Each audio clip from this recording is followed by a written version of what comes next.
8:34. Vamos al continente europeo. Continúa la atención puesta en el desarrollo del Foro Económico Mundial.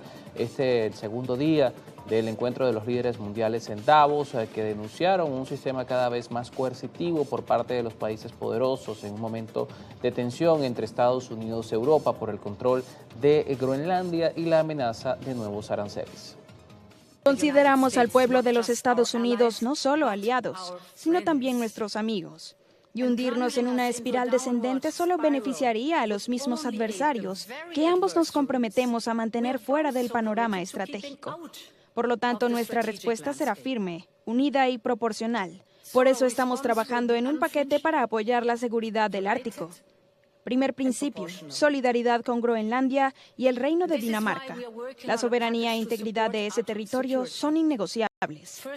Al analizar la situación, vemos que es un momento muy preocupante, porque estamos destruyendo la estructura que nos permite solucionar la situación y los desafíos comunes. Sin gobernanza colectiva, la cooperación da paso a una competencia despiadada, la competencia de Estados Unidos mediante acuerdos comerciales que socavan nuestros intereses exportadores, exigen concesiones máximas y buscan abiertamente debilitar y subordinar a Europa, junto con una acumulación interminable de nuevos aranceles, que son fundamentalmente inaceptables, más aún cuando se utilizan como palanca contra la soberanía territorial.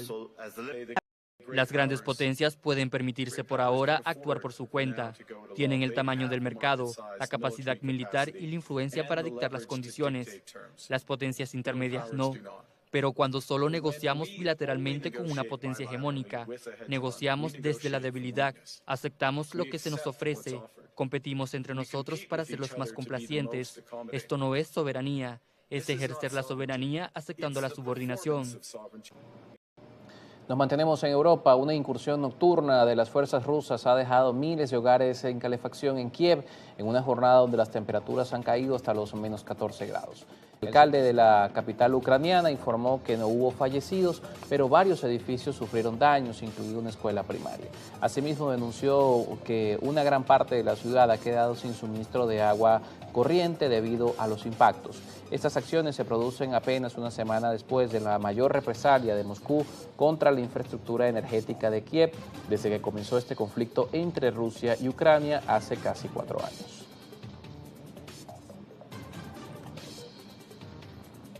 En otras informaciones, el secretario general de las Naciones Unidas, Antonio Guterres, instó este martes al gobierno de Israel a detener de inmediato la demolición de la sede de la Agencia para los Refugiados Palestinos en Jerusalén Oriental y también a devolver el control del complejo a Naciones Unidas. Las alarmas se encendieron muy temprano cuando fuerzas y excavadoras israelíes irrumpieron en el barrio de Sheikh Jarrah.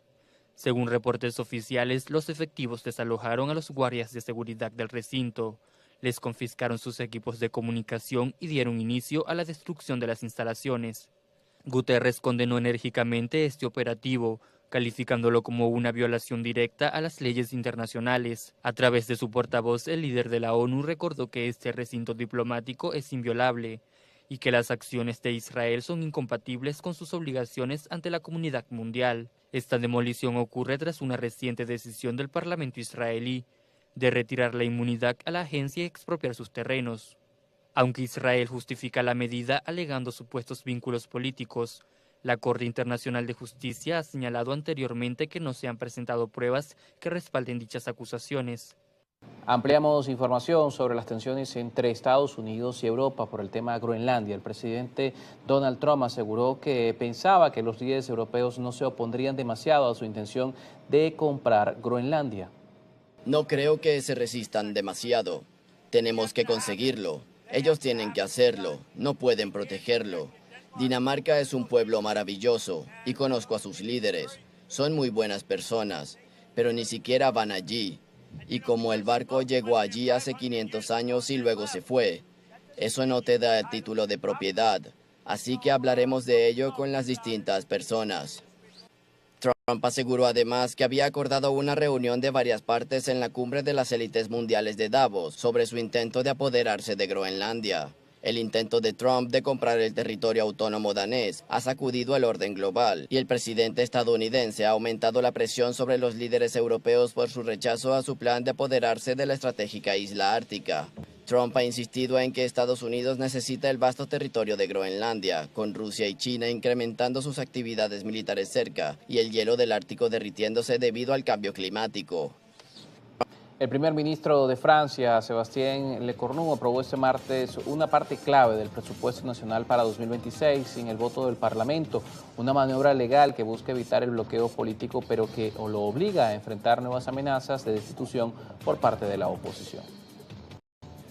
Ante la falta de acuerdos entre los legisladores, Lecornu activó el polémico artículo 49.3 de la Constitución para imponer las cuentas por decreto. El mandatario justificó la drástica medida asegurando que el país necesita un presupuesto y que el Parlamento fue incapaz de asumir su responsabilidad para aprobarlo mediante el diálogo. Tanto la ultraderecha como la izquierda radical anunciaron mociones de censura inmediatas para intentar derrocar al gobierno. Sin embargo, es poco probable que estos intentos prosperen, ya que Lecornu cuenta ahora con el respaldo táctico del Partido Socialista para mantenerse en el poder. Para asegurar su supervivencia política, el gobierno aceptó incluir un impuesto especial sobre los beneficios de las 300 empresas más grandes del país. Con esta medida, que busca recaudar 8.000 millones de euros extras, el Ejecutivo pretende financiar ayudas sociales y cumplir con las metas económicas exigidas por Europa. Bien, en otras informaciones, en el marco de los 3 días de luto decretados por el gobierno de España, los Reyes han visitado este martes Andalucía, escenario de la colisión de trenes de alta velocidad que ya se considera una de las mayores tragedias ferroviarias de los últimos años en el país.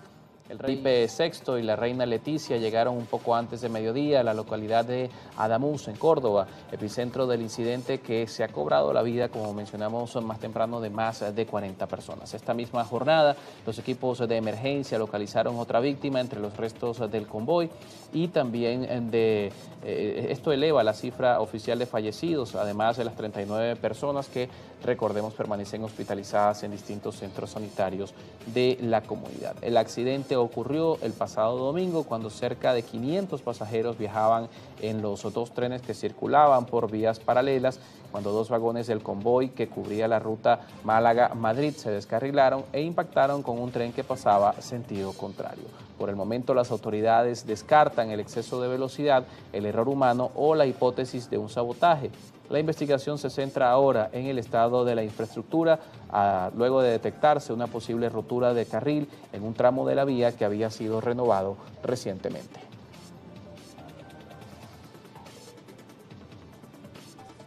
Nos vamos al continente asiático para revisar también informaciones en esta región del mundo. El líder de Corea del Norte, Kim Jong-un, ha destituido a su viceprimer ministro durante una visita de inspección a un complejo industrial. Según la agencia, el dirigente acusó al ministro Yang Sung-ho de ser incapaz de asumir la responsabilidad en materia de importancia. Kim afirmó que su nombramiento fue un error desde el principio, utilizando una mordaz comparación al decir que fue como enganchar una cabra a un carro. Durante la inauguración de un proyecto de modernización en el complejo industrial, el mandatario lamentó que en la primera etapa de las obras se encontraran dificultades debido a funcionarios del área económica, a los que calificó de irresponsables, groseros e incompetentes. Asimismo, arremetió contra los altos mandos del gobierno que, según sus palabras, se han acostumbrado al derrotismo, la irresponsabilidad y la pasividad durante demasiado tiempo. En otras informaciones, todas las playas del norte de Sydney, en Australia, han sido cerradas hasta nuevo aviso tras registrarse 4 incidentes relacionados con tiburones en las últimas 48 horas. Las víctimas más recientes es el caso de un surfista que, según las autoridades, fue alcanzado este martes por un tiburón toro. Afortunadamente no fue herido de gravedad. Los expertos señalan que las fuertes lluvias han enturbiado el agua en la zona, una condición que favorece la presencia de tiburones en la costa. Ante el peligro, las autoridades han instado a los ciudadanos a optar por las piscinas locales, advirtiendo que en estos momentos las playas son inseguras.